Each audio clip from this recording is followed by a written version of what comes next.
Hello everyone. हमारे YouTube channel current affairs connect पर आप सबका स्वागत है। इस चैनल पर आज से हम हिंदी में डेली बेसिस पर करंट अफेयर्स की क्लासेस शुरू कर रहे हैं, जिसमें आपको राष्ट्रीय, अंतर्राष्ट्रीय, खेल, विज्ञान और प्रौद्योगिकी तथा पर्यावरण से संबंधित करंट अफेयर्स का होलिस्टिक कवरेज उपलब्ध करवाया जाएगा। तो चलिए शुरू करते हैं आज की क्लास। पहला टॉपिक है विश्व जल दिवस 2025। तो विश्व जल दिवस कब मनाया जाता है? ये प्रतिवर्ष 22 मार्च को विश्व जल दिवस मनाया जाता है। विश्व जल दिवस 2025 की थीम रखी गई है ग्लेशियर संरक्षण। इसकी थीम क्या है? ग्लेशियर प्रिजर्वेशन, ग्लेशियर संरक्षण। इसकी शुरुआत कब की गई थी? तो इसकी शुरुआत वर्ष 1993 में यूएन द्वारा की गई थी, संयुक्त राष्ट्र द्वारा इसको शुरू किया गया था। इसका उद्देश्य है सतत विकास लक्ष्य 6 की प्राप्ति का समर्थन करना। अभी सतत विकास लक्ष्य 6 क्या है? ये जो एसडीजी गोल यूएन ने डिसाइड किए हैं, 17 एसडीजी गोल डिसाइड किए हैं, तो उसमें से जो चौथे नंबर का है वो है 2030 तक सभी के लिए जल और स्वच्छता। तो इसको प्राप्त करने में मदद करना इसका उद्देश्य है। और जो ये विश्व जल दिवस की थीम है, इसको हर वर्ष यूएन वाटर डिसाइड करता है, और यूएन वाटर है वो जल और स्वच्छता पर संयुक्त राष्ट्र का एक समन्वय तंत्र है। चलिए अगला टॉपिक है जल शक्ति अभियान कैच द रेन 2025। तो ये जल शक्ति अभियान का 6ठा संस्करण है और इसका प्रारंभ 22 मार्च को विश्व जल दिवस के अवसर पर भारत सरकार के जल शक्ति मंत्रालय, भारत सरकार के पर्यावरण, वन एवं जलवायु परिवर्तन मंत्रालय और हरियाणा सरकार के सहयोग से हरियाणा के पंचकुला में किया गया। तो इसका प्रारंभ कहाँ हुआ? हरियाणा के पंचकुला में। और इसका संस्करण कौन सा है? तो इसका 6ठा संस्करण है। तो जल शक्ति अभियान कैच द रेन की थीम क्या रखी गई है? तो इसकी थीम है जल संचय, जन भागीदारी, जन जागरूकता की ओर। तो इसकी थीम रखी गई है जल संचय, जन भागीदारी, जन जागरूकता की ओर।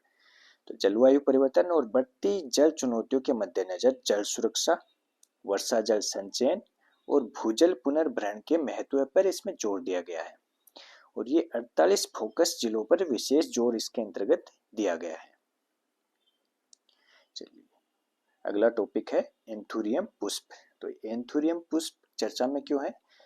तो ये कृषि और प्रसंस्कृत खाद्य उत्पाद निर्यात विकास प्राधिकरण एपीडा ने बागवानी विभाग मिजोरम सरकार के सहयोग से आइजोल मिजोरम से सिंगापुर के लिए एंथुरियम फूलों का पहला निर्यात किया है। पहली बार इसका निर्यात किया गया है। कहां से कहां के लिए किया गया है? ये मिजोरम से सिंगापुर के लिए किया गया है एपीडा द्वारा। तो इसलिए एंथुरियम पुष्प चर्चा में है। एंथुरियम पुष्प मिजोरम में उगाए जाने वाले सबसे महत्वपूर्ण फूलों में से एक है, जो स्थानीय आर्थिक गतिविधियों को बढ़ाने में महत्वपूर्ण भूमिका निभाता है।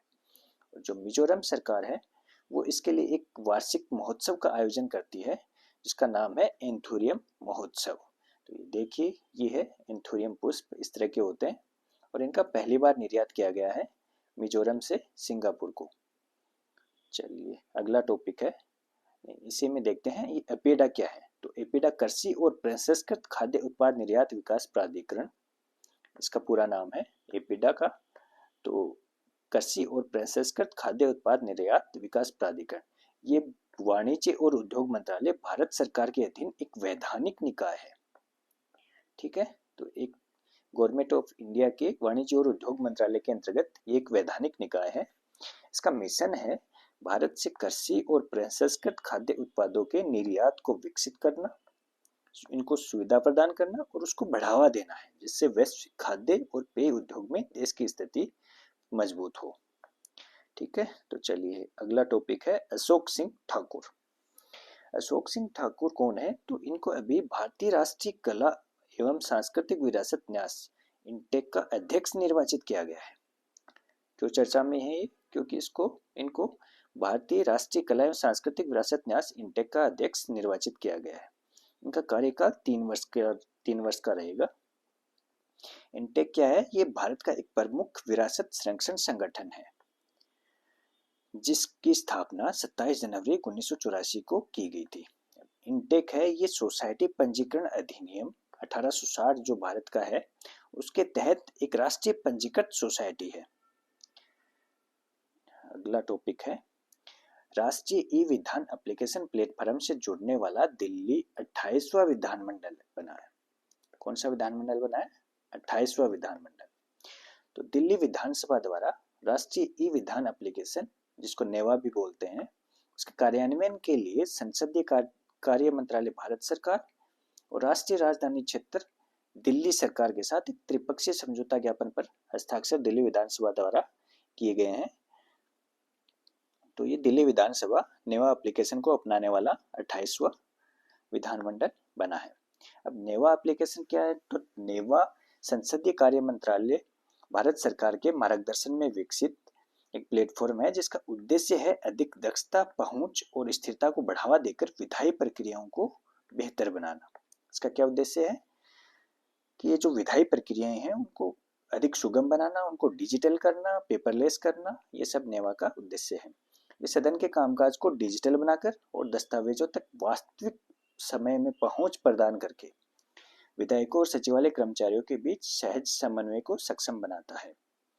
इस प्लेटफॉर्म में एक सुरक्षित डिजिटल रिपोजिटरी है। ये क्यों जरूरी है? कि जो विधानसभा के जो कार्य होते हैं, जो सरकार के जो कार्य होते हैं, अपने उसमें गोपनीयता की जरूरत होती है। तो इसलिए इसमें एक सुरक्षित डिजिटल रिपोजिटरी बनाई गई है जो विधायी डेटा की गोपनीयता और अखंडता की रक्षा करती है। ये प्लेटफॉर्म कई भाषाओं में उपलब्ध है, जो राज्यों और क्षेत्रों में भाषा विविधता की जो समस्या है उसको दूर करता है, और इसलिए इससे ये उपयोगकर्ताओं की एक व्यापक श्रेणी के लिए सुलभ हो जाता है। अगला टॉपिक है INS तपस्या। INS तपस्या को project 1135.6 additional follow on ship का दूसरा क्रीवा श्रेणी का स्टील्थ फ्रिगेट ये है। ये जो project 1135.6 additional follow on ship, ये जो प्रोजेक्ट है इसके अंतर्गत इसको बनाया गया है, और इस प्रोजेक्ट के अंतर्गत ये दूसरा स्टील्थ फ्रिगेट है। ये क्रीवाक श्रेणी का फ्रिगेट है। ठीक है, तो इसका निर्माण गोवा शिपयार्ड लिमिटेड द्वारा रूस के साथ हस्ताक्षरित प्रौद्योगिकी हस्तांतरण समझौते के अंतर्गत किया गया है। टेक्नोलॉजी ट्रांसफर एग्रीमेंट के अंतर्गत इसका निर्माण किया गया है। भारत और रूस ने वर्ष 2016 में इसके लिए एक एग्रीमेंट किया था, 2016 में, जिसके अंतर्गत ये 4 स्टील्थ फ्रिगेट थे, उसके लिए समझौता हुआ था। उसमें 2 जो थे वो रूस से आयात किए जाने थे, और 2 का निर्माण टेक्नोलॉजी ट्रांसफर के द्वारा इंडिया में किया जाना था।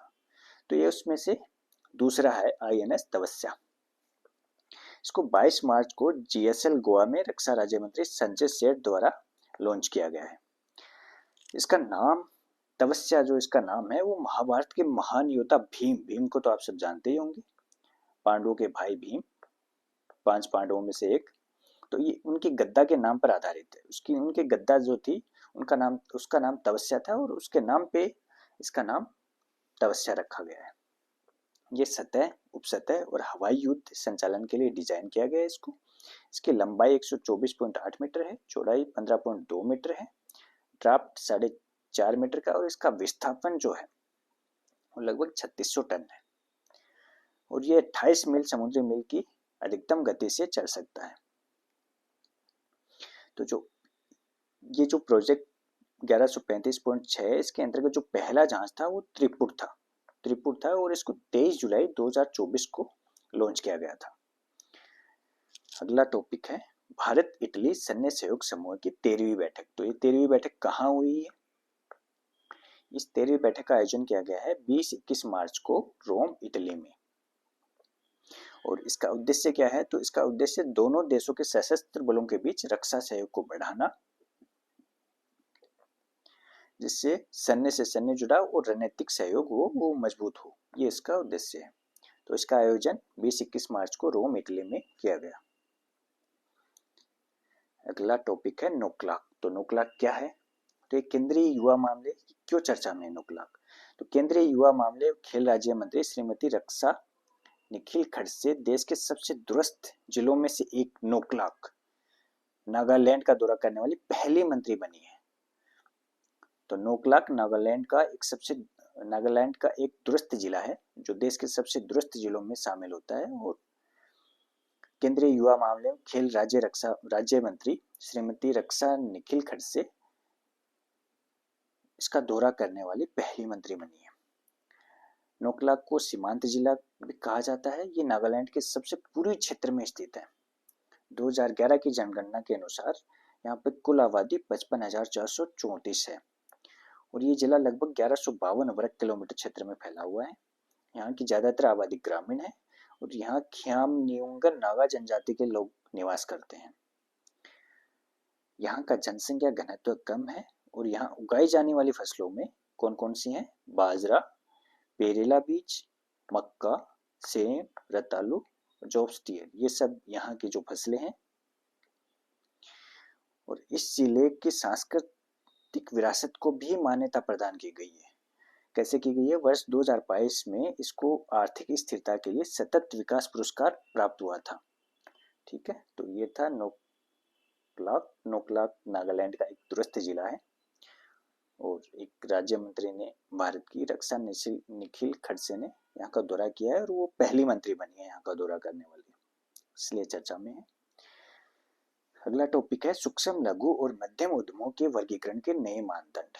तो ये बजट में केंद्र सरकार ने डिक्लेयर किए थे, अब इनको अधिसूचित कर दिया है केंद्र सरकार ने। तो केंद्र सरकार ने एमएसएमई को वर्गीकृत करने के लिए टर्नओवर और निवेश मानदंडों में महत्वपूर्ण संशोधनों को अधिसूचित किया है। और ये अधिसूचित किया गया है तो ये कब से लागू होंगे? ये 1 अप्रैल 2025 से लागू हो जाएंगे। ये जो टर्नओवर और निवेश सीमा है, तो ये जो नए मानदंड है वो 1 अप्रैल से लागू हो जाएंगे। निवेश और टर्नओवर सीमा में क्रमशः निवेश 2.5 गुना, 2.5 गुना और टर्नओवर सीमा में 2 गुना की वृद्धि की गई है। तो चलिए देखते हैं अब इनके लिए नई सीमाएं क्या होगी। तो उद्यम का प्रकार सूक्ष्म उद्यम, तो सूक्ष्म माइक्रो एंटरप्राइजेज, इसके लिए निवेश की सीमा को 1 करोड़ से बढ़ाकर 2.5 करोड़ कर दिया गया है। 1 करोड़ से बढ़ाकर कितना किया गया है? 2.5 करोड़। और इसके लिए टर्नओवर की सीमा को किया गया है 5 करोड़ से बढ़ा के 2 गुना 10 करोड़ रुपए। तो ये था सूक्ष्म उद्यम के लिए। अगला है लघु उद्यम। लघु उद्यम के लिए निवेश सीमा को 10 करोड़ से बढ़ा के कितना किया गया है? 25 करोड़ रुपए। तो ये 25 करोड़ रुपए लघु उद्यम के लिए निवेश सीमा को कर दिया गया है।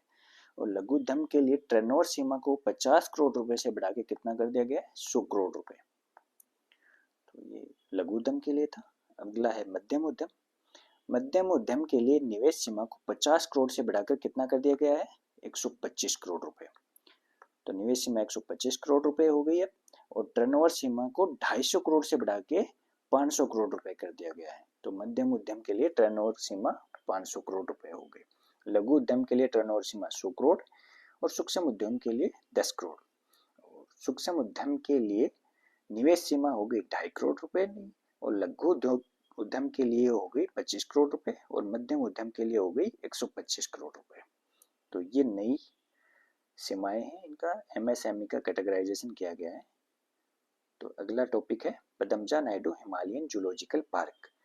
तो पदमजा नायडू हिमालयन जूलॉजिकल पार्क है। ये कहाँ स्थित है? ये पश्चिम बंगाल के दार्जिलिंग में स्थित है।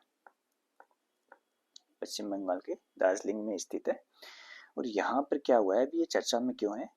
यहाँ पर पहाड़ी बर्फीले क्षेत्रों में पाए जाने वाले वन्य जीवों के डीएनए नमूनों को संरक्षित करने वाला ये भारत का पहला जू है। ठीक है, तो इसलिए ये चर्चा में है। जो वन्य जीव हैं उनके जो डीएनए के नमूने हैं उनको एक क्रायोजेनिक टेक्निक से उनको प्रिजर्व करेगा। अभी तक देसी जानवरों के 60 नमूने एकत्र किए जा चुके हैं यहाँ पे। और ये किसके सहयोग से हो रहा है? तो ये कोशिकीय एवं आणविक जीव विज्ञान केंद्र हैदराबाद के सहयोग से क्रायोजेनिक संरक्षण पहल का इसका संचालन किया जा रहा है और वर्ष 2023 से ये प्रारंभ कर दी गई है। यहाँ पर लाल पांडा, कौन कौन से जानवर हैं? लाल पांडा, हिम तेंदुआ और अन्य देसी जानवरों के उत्कों का संरक्षण किया जाएगा। पदमजा नायडू हिमालयन जूलॉजिकल पार्क जो है ये भारत का सबसे अधिक ऊंचाई कितनी 2150 मीटर पर स्थित प्राणी उद्यान है।